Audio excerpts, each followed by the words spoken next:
and subscribe. Otherwise, I might pay you guys a visit. Right, it's that time of the month again where we need to revisit the heavyweight rankings. And of course, I'll be using BoxRec as it's an unbiased site, allegedly, of course, rather than the sanctioning bodies. In fact, I'll do a sanctioning body one after this one, just to show you the vast difference between a sanctioning body ranking and the BoxRec. As I said, BoxRec should be unbiased. They do it on a point system.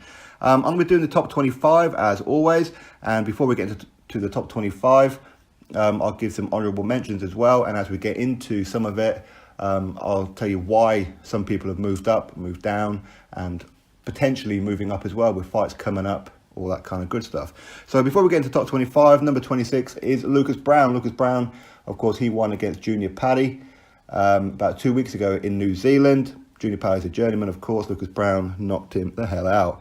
Arthur Spilka with victory over Mariusz Wach not so long ago. He's moved up to number 28. Hughie Fury, of course, last time out lost to Kubrat Pulev at number 29.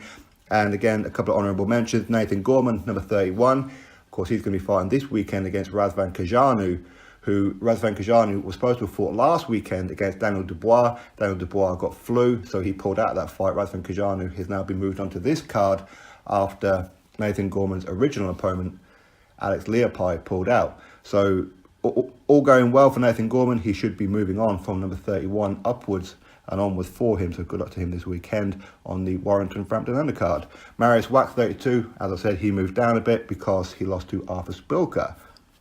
Another one, Joe Joyce, number 35. Obviously, he had victory over Mr. Hanks, Joe Hanks, on the Wilder Fury undercard recently. So he's in number 35. And another couple of mentions, Tony Yoka, number 42. He's been pretty inactive lately. I'm not too sure what's going on with him. Dave Allen is number 47. And Daniel Dubois, number 48. For reasons which I said to you guys before. Had he fought Razvan Kajanu last weekend and won at the Brentwood Centre, obviously he'd have moved up a little bit. But because he didn't fight, he hasn't moved. And Junior Farr with victory over past weekend, where he blasted through his opponent, quite easy work, is now in the top 50 at number 49. So, into the top 25. Number 25, Thomas Adamek. Of course, he's dropped down last time out, lost to big baby Jaron Miller. Otto Wallin from Sweden. I like Otto Wallin. He's 20-0, 13 knockouts, only 28 years old. But inactivity is playing a part in his rankings. He hasn't fought since early this year. Number 23, Tom Schwartz, again from Germany. Very good fighter, 23-0, 15 knockouts, and only 24 years old. And the last time he fought was in November. But if you guys look at the WBO and I think it's WBA, I believe, he's ranked actually quite highly on them. But on BoxRec, he's number 23. Number 22, Ajit Kabiel. Very, very inactive fighter. He's the European champion, or at least I believe he's still the European champion. He is still undefeated, but again, inactivity since he defeated Derek Chisora over in Monte Carlo well over a year ago now. He's only had one fight since. I don't know whether it's because he's avoided. Potentially he is, but who knows. But he's in number 22. Number 21, Zhulilong Zhang. Now, he's a guy who a lot of people are looking at thinking, are you the real deal or are you not? Because he does have 19 wins, 19 of those by knockout. And he will be fighting in early March over in Australia, I believe. So we'll have to wait and see what happens to him. He's a potential opponent for Anthony Joshua, as Zhulilong Zhang was supposed to be on the Monte Carlo card recently to introduce him to the UK fans. But that fight never came off. Number 20, Michael Hunter. Michael Hunter, since he lost to Alexander Usyk, he's been making some real strides in the heavyweight division. Now he's signed with Matchroom Boxing and, well, all part of the DAZN, that of course. Last time out, he fought in Monte Carlo, where he defeated Alexander Ustinov, and prior to that, Martin Bakole, which a lot of people seen as a real shock. But Michael Hunter, he was actually going to be fighting on this weekend on the Dillian Whyte undercard. But that's going to be a bit of a push. To fight that many people in that short space of time is unreasonable, to say the least. So he's going to take a little bit of time off. Andy Ruiz Jr., number 19. Again, he hasn't been the most active fighter. Last time out was quite a while ago, actually, when he defeated Kevin Kingpin Johnson.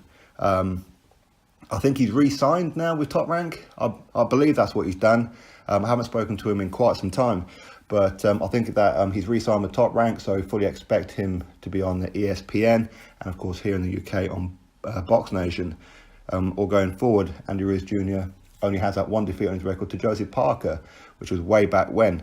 But he's on a bit of a comeback. Hopefully we get to see him in 2019 a bit more regularly.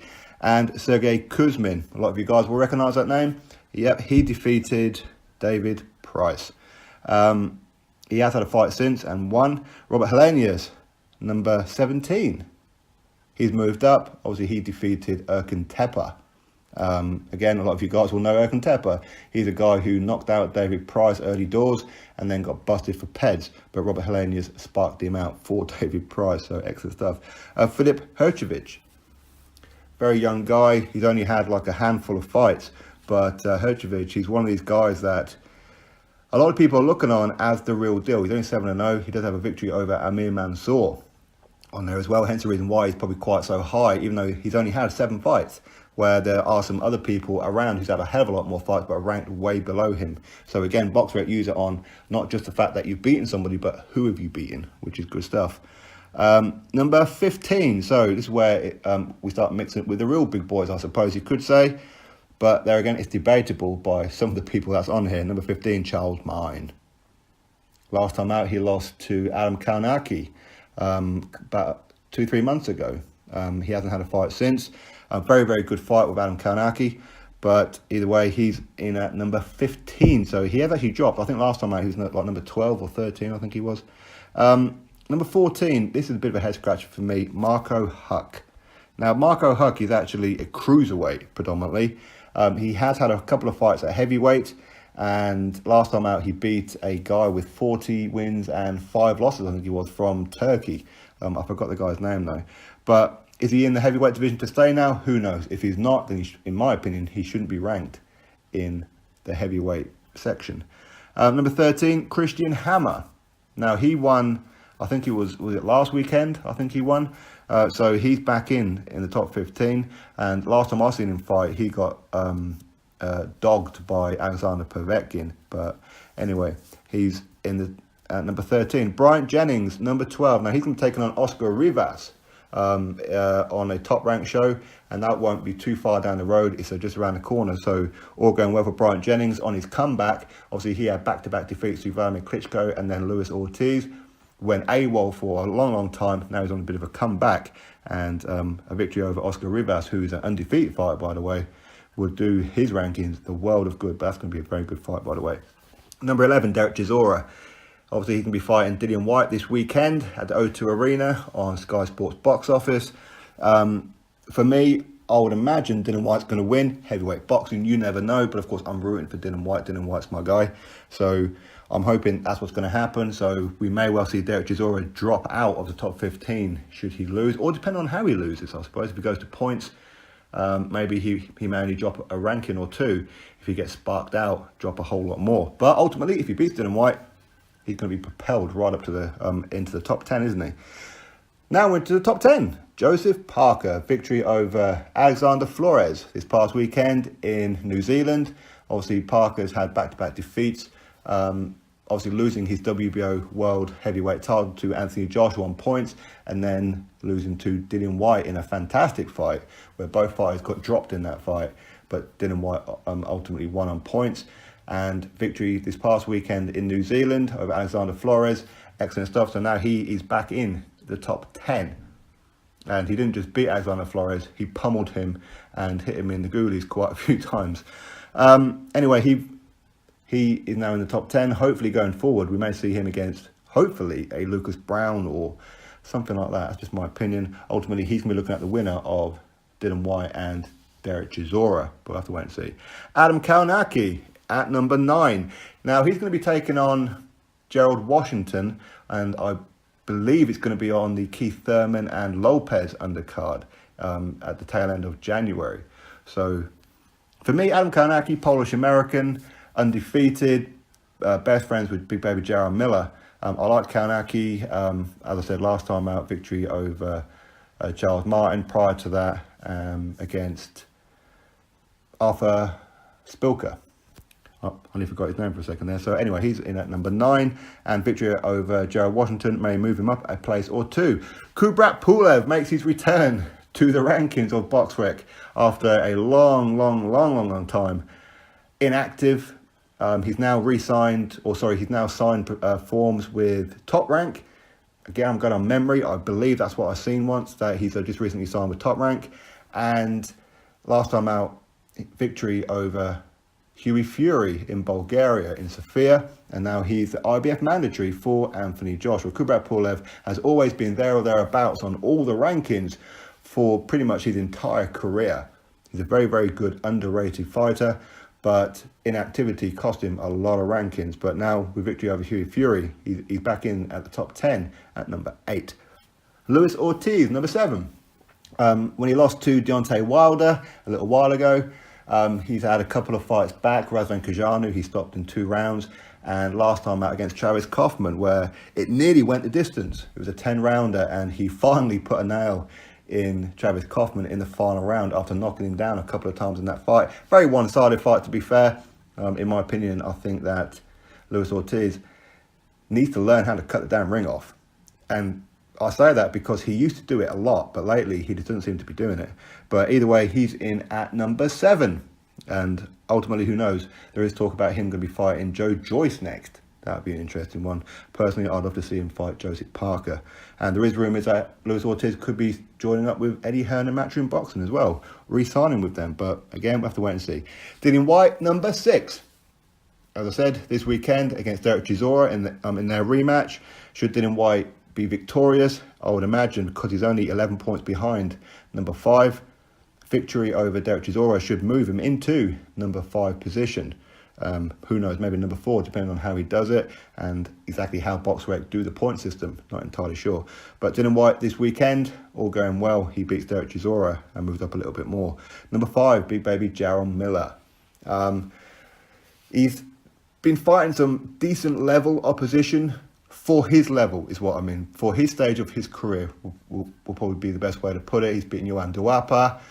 When it took Deontay Wilder 34, 35 fights to fight him, big baby Jarrell Miller did it early doors, defeated him. He defeated Marius Wack as well, and he defeated Thomas Adamek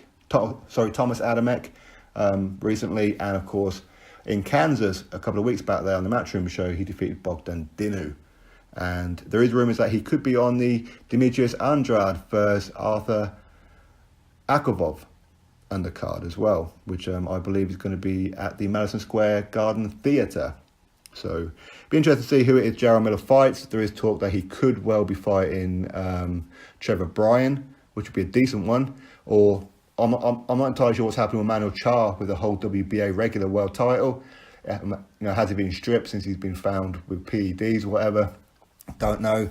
Potentially Miller, he could end up fighting Fraser Quendo, one of the most inactive fighters in world boxing right now. But he is the mandatory for the WBA regular title, Fraser Quendo. So maybe Miller can fight him. Have to wait and see. Number 4, Alexander Povetkin. Last time out, of course, he lost to Anthony Joshua.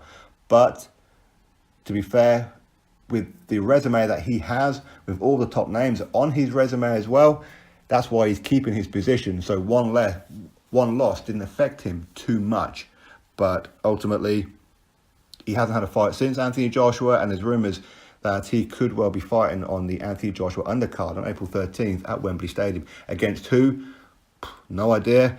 It's up in the air right now. Maybe the winner of Derek Chisora and Dillian Whyte. That would be an interesting one for sure.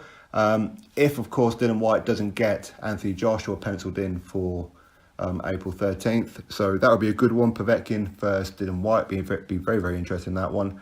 Povetkin versus Luis Ortiz. That's a fight that I think most people in heavyweight, or most heavyweight fans would love to see. Really love to see. Number 3, Tyson Fury.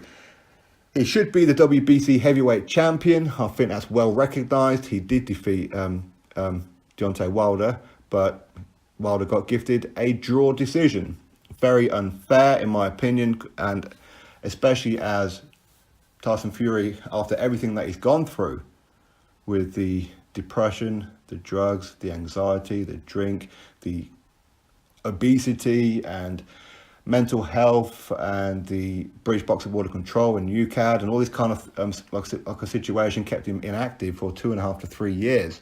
So now he's back. He took on 2 journeymen and then got in there with Wilder and did what not many people thought he could do, which was just do him in. He did get dropped twice in that fight, of course, which ultimately paid the cost for him to draw that fight, but it should have been a win, even with 2 knockdowns. People know how scoring works, right? But anyway, he's in at number 3. Number 2, Wilder.